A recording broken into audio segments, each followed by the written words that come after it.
4 క్యారెక్టర్స్లో కనిపించబోతున్నారు. తాతగా, తండ్రిగా అండ్ 2 కొడుకులుగా ఆయనే చేస్తున్నారంట 4 క్యారెక్టర్స్ కూడా. మరి డ్యూయల్ రోల్ చేస్తేనే సినిమా ఫ్లాప్ అయ్యే రోజులు ఇవి. మరి ఈ సినిమా హిట్ అయ్యే ఛాన్సెస్ ఉన్నాయంటారు? మేబీ ఛాయిస్ ఉంది.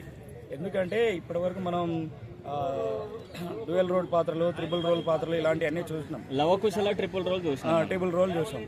అలాంటిది ఇప్పుడు 4 రోల్ అనేది ట్రెండ్ సెట్టర్. అల్లు అర్జున్ ఇప్పుడు ట్రెండ్ సెట్ చేస్తాడని అనుకుంటున్నాం. చూద్దాం, చాలా వరకు సినిమా హిట్ అవుతుందని ఎక్స్పెక్టేషన్స్ ఉన్నాయి. భారీ బడ్జెట్ తో వస్తున్న సినిమా కాబట్టి భారీ అంచనాలు ఉంటాయి. అంతకుముందు ఇప్పుడు పుష్ప 1, పుష్ప 2 ఈ 2 హిట్ల తర్వాత వస్తున్న సినిమా కాబట్టి భారీ అంచనాలు కంపల్సరీ ఉంటాయి. అంటే పుష్ప 2 ఒక మాస్ హిట్ కదా, మరి అలాంటి సినిమా తర్వాత ఇలాంటి సినిమా వర్కౌట్ అవుతుందంట?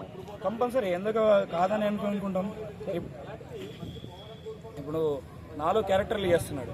అసలు ఆ క్యారెక్టర్ ఎట్లా ఉంటుంది, దాంట్లో స్టోరీ ఏంది, దాని కంటెంట్ బట్టి కంపల్సరీ స్టోరీ బలమైందైతే 4 పాత్రలు కూడా ఆడుతుంది. అంటే ఇప్పుడు మనకు తమిళ డైరెక్టర్లతోని కొంచెం తక్కువ హిట్స్ ఉన్నాయి అన్నమాట తెలుగు హీరోస్కి. మరి ఈ cinema director Tamil side Atlee గారు కాబట్టి ఏమన్నా రికార్డ్ బ్రేక్ చేయగలిగితే బాగుంటుంది అల్లు అర్జున్ గారు.